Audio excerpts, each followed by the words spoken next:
You want a piece of me? You got it!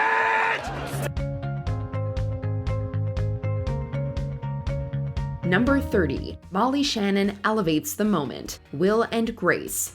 In the original series, Molly Shannon played Val, Will and Grace's completely unhinged neighbor. Val is, let's say, unique. I don't want to talk about money out here.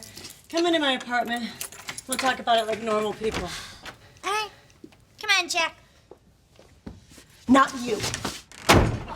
So when the revival rolled around, of course we needed to know what she'd been up to. The episode does not disappoint. She literally crashes back into the gang's lives, and in true Val fashion, her response to the pain is something else. Right there, right there, right there. Oh, right there. Oh.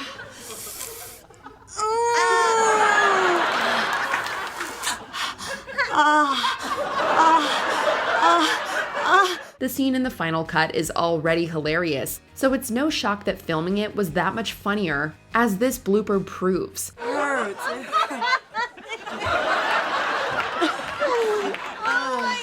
Megan Mullally and Sean Hayes completely lose it as Shannon dials it up. Even she slips for a second. Mullally even says no one breaks her quite like Shannon. You're both going through the same thing? Only one breaks me like that. Number 29. Oatmeal, Third Rock from the Sun. In the season 1 finale of this show about aliens posing as humans, we open on the crew in the kitchen, discussing life's essentials. Oatmeal and their leader, the big giant head. The tension sets the stage for some prime bloopers, from Harry becoming the big giant head's transmitter to some quality jabs at Sally's cooking. In the opening scene, Dick tries her oatmeal, and if there's one thing he's learned from his time on Earth, it's that everything is better with cheese. Next time, try making the extra ingredient cheese. Yet in this blooper, he's so fed up with taking orders that he chokes on his line. Why do we have to answer to that pencil-pushing desk jockey? And what is that stuff? Kristen Johnston jumps in, ensuring everyone knows this mess up has nothing to do with her cooking. I didn't cook it, okay? Number 28. Jess's doppelganger, New Girl. We love a meta blooper. In the season 1 episode Backslide, a night out with his boss leads Winston to get his ear pierced, and of course, his friends won't let him live it down. Winston, what is in your ear? It's hot and I love it. Does that feed information back to Shelby to keep track of your migration pattern? Drop it, please, Jess. I just got back from Carnival. No, I... But as this outtake shows, everyone has their breaking point. Jess tells Winston no one can take him seriously with his new accessory, and he responds by pointing out her resemblance to a certain actress. Zooey Deschanel punctuates the moment, playing along perfectly, which causes her scene partner to completely crack. You can't wear that earring and not have people joke you about it. Thank you. You can't look like that and think people can't call you Zooey Deschanel. What? Sure, in this case, the whole cast is just these two, but it's such a great moment that perfectly captures the spirit of this cast. Number 27, Son of a Bee, Supernatural. This season 3 episode sees con artist Bella Talbot do everything she can to steal a lucky rabbit's foot. Maybe next time, I'll hang you out to dry. Oh, don't go away, Angry. Just go away. Have a nice night, boys. Although ultimately unsuccessful, she does manage to drive away with Dean's winning scratch tickets. Oh. Forgot, we're up $46,000. Almost forgot about the scratch tickets. Now, how would you feel if someone disappeared with your chance at winning thousands of dollars? There's certainly no mistaking Dean's feelings as he loudly exclaims, "Son of a bitch!" But hang on, is that a smile we see on Sam actor Jared Padalecki's face? According to The Star, his co-star's overzealous response wasn't what he was expecting, but he didn't want to ruin the take, so he turned his head away from the camera to hide his reaction. Number 26, Tight Spaces, The Umbrella Academy. Hold it. Actually named by the cast as one of their favorite moments. In this episode, the gang steps into an elevator, and Luther, well, let's just say his nerves get the best of him. Honestly, we wouldn't want to be stuck in there either. While most of the siblings react like any normal person would in that situation, Robert Sheehan, as Klaus Hargreaves, number 4, has a very different response. According to David Castaneda, even in the final cut, he can be seen giggling. Everyone's acting like it smells. I'm just like laughing. Luther. Oh, God. Sorry, I'm nervous. And apparently, he struggled in every take. But in the outtake, he's not alone. Shortly after Luther lets one rip, the whole cast completely loses it. Oh my God, Luther, that smells amazing. Oh man, that would have been a great take. Number 25, an adorable outtake, Modern Family. You've heard the saying, never work with children, right? Well, moments like this prove that saying completely wrong. Aubrey Anderson Emmons played Lily, Mitch and Cam's daughter, and the family's resident savage. Hey, sweetie. Hi, how was your day? Better than hers. What's wrong now? Oh, Daddy's just having a moment. He's always having a moment. While she had tons of unforgettable moments in character, we've got to say this outtake is one of her funniest and sweetest. Apparently, before joining the cast, her mom would show her episodes of Modern Family to help her get to know her new castmates. Mid-scene, the young actress casually decides to share that with her on-screen family. We saw you guys on Modern Family. Yeah. Oh, yeah? How could anyone not break at that? It's just too cute and downright hilarious. Number 24, Alison Brie raps, Community. Alison Brie has talked about her freestyling rap talents outside of the show, and let's just say, if you spend enough time around Childish Gambino, aka Donald Glover, some of his skills might rub off. Troy and Abed, getting inside your head, taking sheets from your bed to make a fort. If you don't watch the show, I'm taking you to court. My name is Allie Brie, I'm on Community. Or maybe not. In this outtake, the cast is sitting around when Brie decides to break into a rap, or at least that's what she calls it. Sometimes I shop at Ralph's cause I got a Ralph's card. Need a discount, yo, cause I don't live in a yard, not a junkyard anyway. Got a regular yard in the front of my house. The more she adds, the more unhinged it gets, and you can tell her castmates are living for every second. You know rapping isn't just saying things on one note, right? At some point, even Brie realizes she's completely lost it. But instead of trying to salvage it, she just goes full steam ahead until she's completally dissolved into laughter. To the show on eBay. Ing? Why'd I just say ing? I don't know, cause I'm crazy. We need makeup again.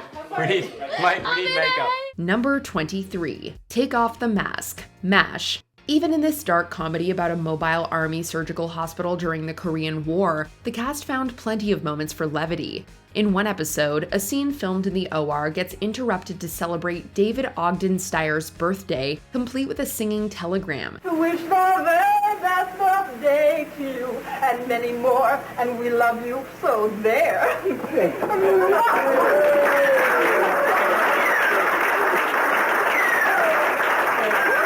What makes this moment so hilarious is how much fun the cast and crew clearly had together. Since Ogden Stiers is still in full costume, he's encouraged to remove his mask. No sooner does he do so than someone yells for him to put it back on. Take off the mask. May we, Put on the mask. But the real standout is when he, with a completely straight face, tells everyone to get back to work. Can we quit around and make a movie? Number 22, Mike's grandma, Stranger Things. What I wanted to say to you is that, After finding out about Mike and Eleven's budding romance, Hopper pulls a pretty drastic move to keep Mike away from her. In the blooper, David Harbour struggles to deliver the line with a straight face. Your mom called. She needs you home right away. Is everything okay? No, I don't think so. It's your grandma. Breaking over and over and taking his young co-stars down with him. Seriously, it's take after take, and the laughter just gets more contagious. Ready? Okay. You got this. It's your grandma. I don't know. Harbour later told BBC Radio 1 that it took them forever to get the scene, even cutting into their lunch break, much to the crew's frustration. That was such, and you don't even know. There's like 3 hours of that. I shut down the day. And here we thought the wait for season 4 was taking long because of production, but maybe they were just waiting for them to stop laughing. It's your grandma. The word is so funny. I can't do this. I like that one too. Number 21, Danny Boy, Schitt's Creek. This episode already has an absolutely ridiculous setup. Johnny gets roped into speaking at the funeral of a man he doesn't even remember. He can't back out, sending him into a full-blown existential spiral. So, in peak Moira fashion, she gets up and starts singing Danny Boy. Soon enough, the whole room joins in. Later, she launches into an encore while Johnny casually enjoys the refreshments beside her.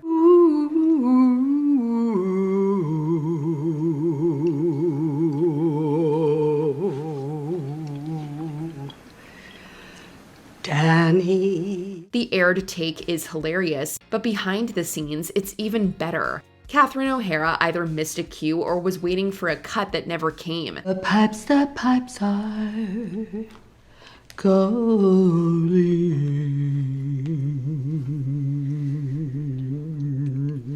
She keeps going until she finally cracks, completely breaking character. And once she does, so does everyone else in the room. Are you really going to let me sing? Number 20, Prison Break, The Golden Girls. In this episode, Blanche, Dorothy, and Rose are mistaken for, as the episode's title puts it, ladies of the evening, and end up behind bars. On the bright side, that means plenty of time for one of Rose's classic stories. Even their cellmates seem intrigued. Have to, Dorothy. I've kept these bitter butter memories too long. As the pageant drew to its frenzied finale, there I was, alongside the other two finalists, churning my guts out. Given how life in St. Olaf often sounds like a fever dream, we wouldn't be surprised if these monologues were tough to memorize. I've lived with these bitter butter memories too long. As the finale... So it's hardly surprising when Betty White loses her place mid-bitter butter tale. But being the quick-witted legend she is, she turns it into comedy gold. Oh God, they're recasting.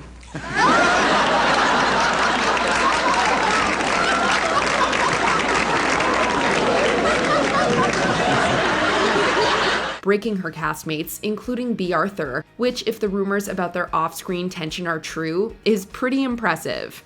Number 19, Baby's First Erection, Breaking Bad. Breaking Bad is packed with intense drama, and the cast really knows how to pull us in. But there's one little cast member who steals the show in her own way. In this scene, Skylar tearfully worries about her family's safety. So what's this about the kids not being safe? Safe from what? From us? From Walt and me. Now, it's hard enough to ignore baby Holly's cuteness in the final cut, but in the blooper reel, it's even tougher. As Marie comforts her sister, baby Holly adds her own commentary. The kids, they are safe. Of course they are. I don't think she feels very safe. The actors can't help but laugh, taking it as Holly's contribution to the conversation. Perhaps she was just offering notes on Betsy Brandt and Anna Gunn's acting. Maybe this is why they say not to work with kids. I respect you. Number 18, A Sneeze, Brooklyn Nine-Nine. In this episode, the squad is invited to a party at Captain Holt's house, but there's just one problem. For a bunch of cops, their social skills are kind of lacking. Why wouldn't Holt want us there? Because he thinks we're going to embarrass him in front of his husband, which frankly is insulting. Oh man, all the orange soda spilled out of my cereal. So Terry calls them all in for a crash course on basic manners and party etiquette. Of course, everyone has questions, including Gina, who wants to know if Jennifer Aniston-style shorts are acceptable to wear for such an occasion. No staring at your phones, no rolling in 2 hours late, no sweatpants, no jeans, and no shorts. What about dress-up shorts, for instance, the kind Jen Aniston might wear? No, those are still shorts. No shorts. Classic Gina. Anyway, in one outtake, her line is hilariously interrupted by an untimely sneeze from Andy Samberg. It's a tiny goof and, of course, completely beyond his control, but it's enough to make the rest of the cast burst into laughter. What about dress-up shorts, for instance? Number 17. 8 simple rules to breaking your castmates. 8 simple rules. John Ritter was a comedic genius who could always make his castmates laugh, whether it was planned or not. What? Oh, it's always me. In 8 Simple Rules, he played the overprotective Paul, who hilariously struggles with watching his daughters grow up. Just so you know, Kyle, if you ever pull into my driveway and honk, you better be delivering a package because you're sure as hell not picking anything up. The gag reel is packed with Ritter's antics, from his quirky acting choices to flubbing lines and playfully teasing his co-stars. He had that rare gift for turning any moment into a laugh-out-loud scene. Stop imitating me! Stop it! How can we pick just one favorite when he gave us so many? Paul was an essential part of the show, and Ritter was clearly the heart and soul behind the scenes too. Thanks for all the laughs, man. I wanted 10:30. You said 11, I said 11:30. No, she said 12. You weren't even there.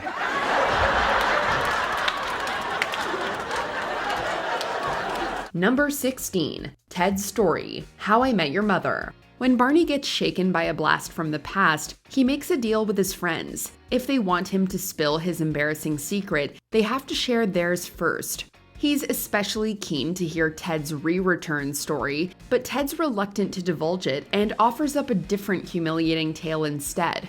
I was playing ultimate frisbee in college, and there was this barefoot dude with weirdly sharp toenails. Oh, come on, Ted. You know what story I want to hear. Things take a hilarious turn in the outtake when Josh Radnor flubs his line. So I was playing ultimate frisbee in college, and there was this barefoot dude with weirdly sharp testicles. Oh, come on. After that, the cast can't keep it together, and several subsequent attempts to film the scene end in laughter. Seriously, they cannot stop. It might not be the juicy story Barney was fishing for, but couldn't they at least have finished the scene for us? Spill it, Mosby. Fine. The green testicle story. Number 15. You Want a Piece of Me? Seinfeld. George Costanza and moral integrity rarely go together, so it's no surprise when he tries to impress Elaine's colleague Anna with a bad boy image. He ends up getting arrested for bootlegging and needs his dad to bail him out, setting the stage for this outtake. My George isn't clever enough to hatch a scheme like this. You got that right. What the hell does that mean? That means whatever the hell you want it to mean. You saying you want a piece of me? Frank gets into a spat with Elaine, who's there to bail out Anna, after she insults his son's intelligence. Jerry Stiller, a true comedy legend, can't even get through a simple line without cracking up the cast. That means whatever the hell you want it to mean. You're saying you want a piece of me? Julia Louis-Dreyfus is the first to lose it, quickly followed by Jason Alexander and Rebecca McFarland. Stiller, always the pro, leans into the comedy, leaving everyone in stitches. You want a piece of me? You got it! Number 14. Laughter in the Bathroom, Will and Grace. Season 8 of Will and Grace treated us to 2 live episodes, where there were no second chances for hilarious mishaps. The eyebrow incident had us all chuckling, but the real chaos took off in an episode centered in Karen's bathroom. Why has Karen had this party for 10 years and never invited us until now? You weren't invited to this one either. I screwed up and put you on the list. It's outrageous! Why wouldn't she want the 3 of us here? Will, Grace, and Jack discover Karen hosts secret parties without inviting them, because apparently someone's bound to embarrass her. As they argue over who that culprit might be, they can't contain their laughter. You know what I see when you talk? William Hurt in a wig. You are both embarrassing. If I had a party, I wouldn't invite either of you. Soon, they're hurling beauty products at each other. By the time Karen enters, the absurdity of it all has clearly sunk in, causing Sean Hayes to completely lose it and take his castmate down with him. What kind of prescription plan are you on, by the way? Number 13. Funny Family Affairs, Supernatural. Ah, the Pearl incident. easily one of the funniest bloopers in supernatural history.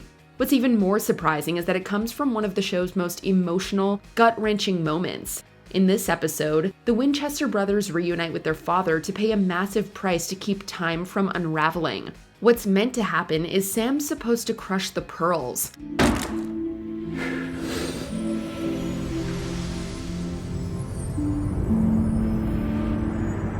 What actually happens is the pearl bounces completely off course and lands, direct hit, into Jeffrey Dean Morgan's, crown jewels. I hit you.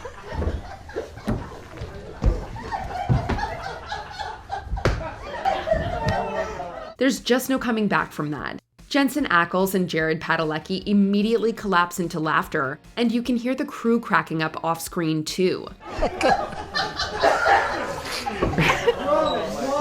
Number 12, a forking good blooper, The Good Place. In season 4, the gang is tasked with getting Demon Sean on board with their idea for the medium place. He refuses, leading Jason to say, "You used to be cool, but you've changed, man." As this blooper shows, the idea that Sean was ever cool and Manny Jacinto's epic delivery were simply too hilarious for the cast to handle. "You know, Sean, you used to be cool, but you've changed, man." According to series creator Michael Schur, they were so tickled by this line that they couldn't stop giggling, quote, for 3.5 minutes. William Jackson Harper, who played Chidi, also revealed that they laughed so much that Ted Danson cried.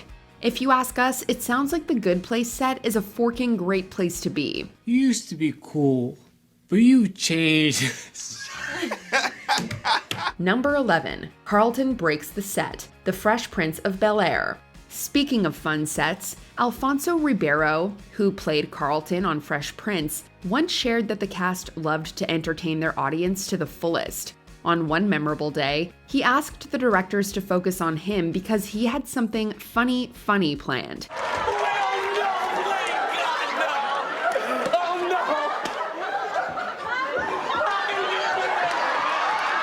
In the scene, Will tells a dramatic tale about Lisa as payback for a prank pulled by her and Carlton. The scene could have ended shortly after Ribeiro's panicked exit. Oh my gosh, she's still up there! Oh my God!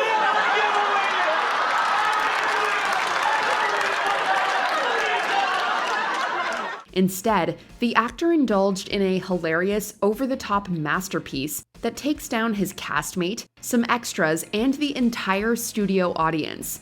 It was such a riot that, of course, they had to keep it in the final cut.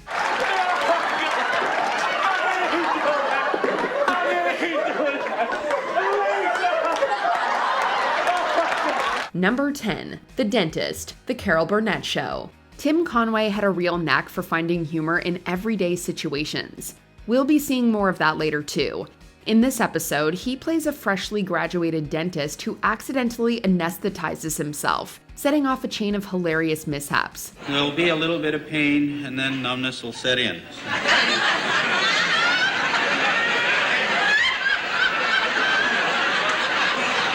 His co-star, Harvey Korman, can't hide his laughter as things spiral out of control.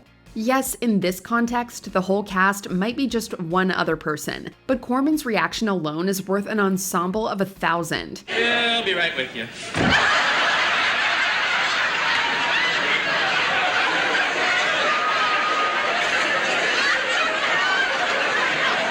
Eventually, Conway can't resist joining in the laughter as well.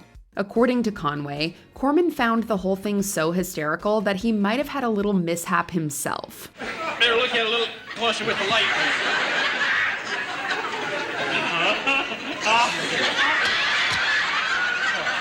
Sorry, I didn't, just...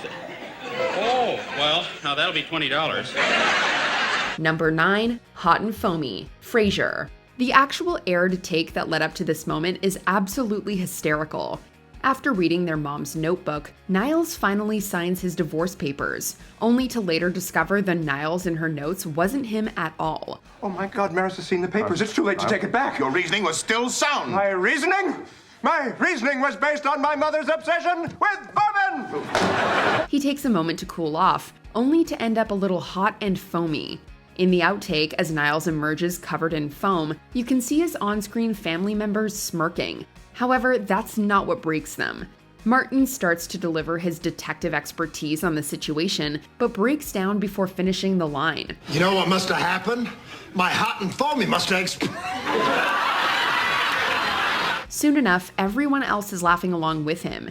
In the next take, Daphne's hilarious follow-up line sets them off again. My hot and foamy must have exploded. He was a detective, you know. Number 8. She Drove Me Here, Parks and Recreation.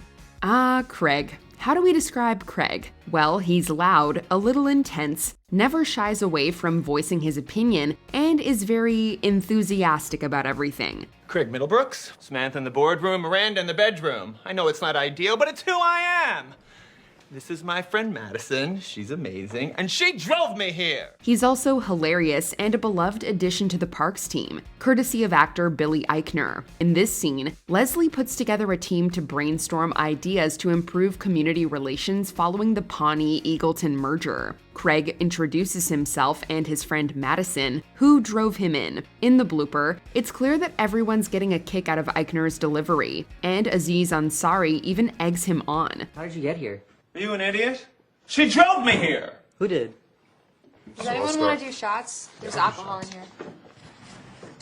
There is alcohol in here. Of course, it's not long until they all break. We only wish this conversation had made the final cut. Craig, I might need a ride back home. Could you drive me back to my place? She drove me here! Damn it! Number 7. Thor and Dr. Jones, The Big Bang Theory. We wonder how many takes of this classic Big Bang scene it took before the director raised their hand and went, ah, well, good enough. In this season 9 episode, a crowd gathers at the comic book store to see Footprints on the Moon make their musical debut. Indy's whip snapped, Thor's hammer missed. It was Avenger versus Archaeologist. The guys have penned some interesting lyrics, but we commend their commitment. In fact, in the episode that aired, Kaylee Cuoco can be seen chuckling when Howard really goes for those high notes. Thor and Dr. Jones, Thor and Dr. Jones. One plays with lightning, the other plays with both. Still, that's nothing compared to the outtake. When Howard tries to harmonize, Cuoco can't contain her laughter, and soon brings some other cast members down too. One plays with lightning, the other plays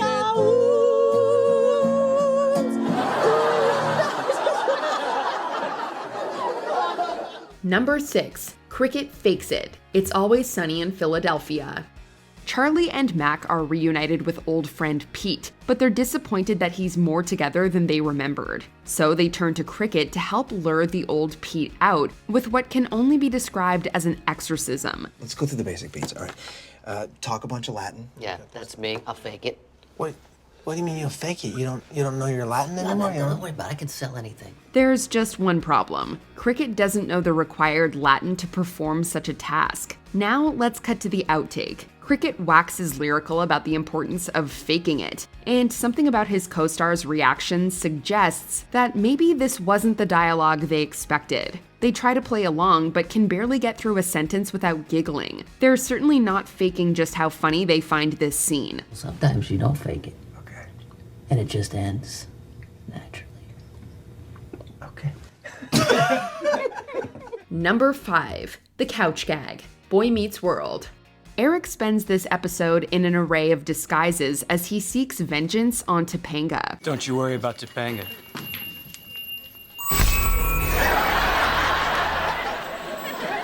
But it turns out he's no match for her, physically or mentally. Unfortunately, one of his more creative yet ill-thought-out costumes didn't make the final cut. However, the bloopers can be seen at the end of the episode. He's never leaving, is he?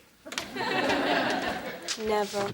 I'm only asking because it is 3 o'clock in the morning, and You're crushing Eric. Sean and Angela have been sitting on the couch embracing for a while, seemingly unaware that Eric's hiding in the cushions. His reveal is so funny that it breaks everyone, and since it didn't make the final cut, we can only imagine the amount of takes ruined by laughter. You gotta get off me. Number 4, no one is safe around Betty White, hot in Cleveland. This is wild to imagine, but apparently the late great Betty White wasn't meant to be a series regular on Hot in Cleveland. She was initially signed on as a guest star in the pilot episode. But come on, it's Betty White. Of course folks loved her. I'm coming. I know what action means. So do I, but it's been so long. And if she hadn't been convinced to join the cast, we may never have gotten so many hilarious bloopers. In one of our favorites, White's Elka talks about her dating profile. In fact, that's my screen name. Bender over. I signed up when my bender was over. I signed up when my bender was over. White can barely get through the punchline without giggling, which sets off a domino effect with her scene mates. In fact, it's so funny that it even gets called back to in a later outtake. I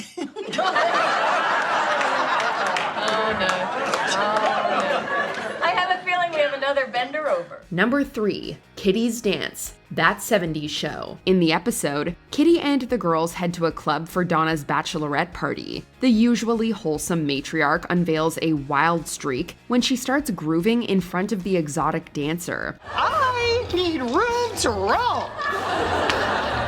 Born free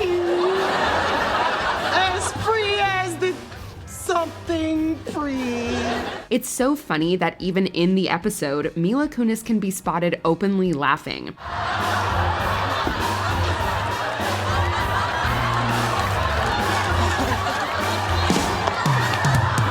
However, as this outtake shows, she wasn't the only one who found the moment hysterical. Even Deborah Jo Rupp can't keep a straight face. According to the actress, she improvised the whole thing and intended to keep going until someone yelled cut. I had never done it full out during rehearsal because I just didn't know what I was going to do.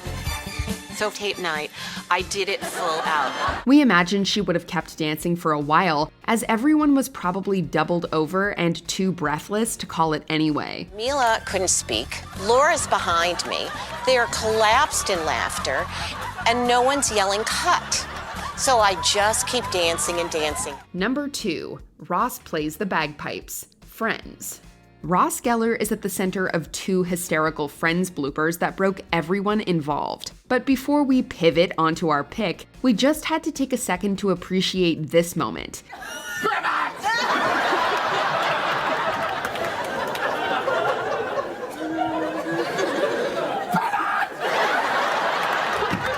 The cast managed to one-up their own hilarity a couple of seasons later when Ross showcases his newfound talent to the gang and urges them to join in, which Phoebe does. You know the song. Sing along.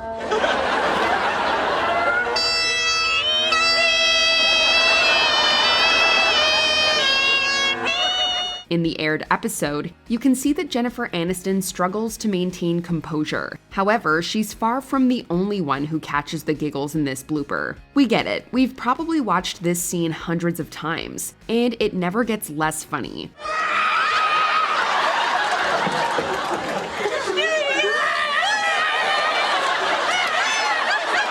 Number 1, The Elephant Story, The Carol Burnett Show.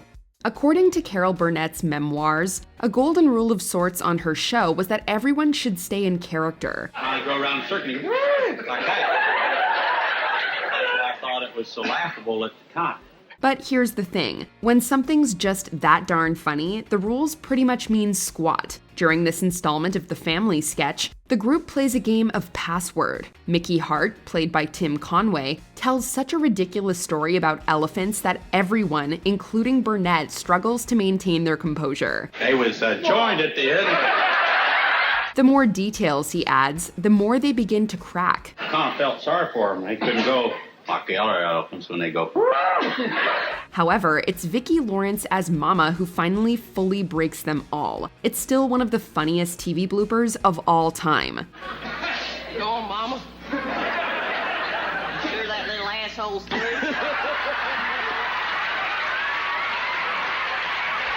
Which set looks like it has the most fun? Let us know in the comments. Okay, Amy, what's up? Sheldon and I engaged in sexual intercourse. In other words, I'm sorry. Do you agree with our picks? Check out this other recent clip from Ms. Mojo and be sure to subscribe and ring the bell to be notified about our latest videos.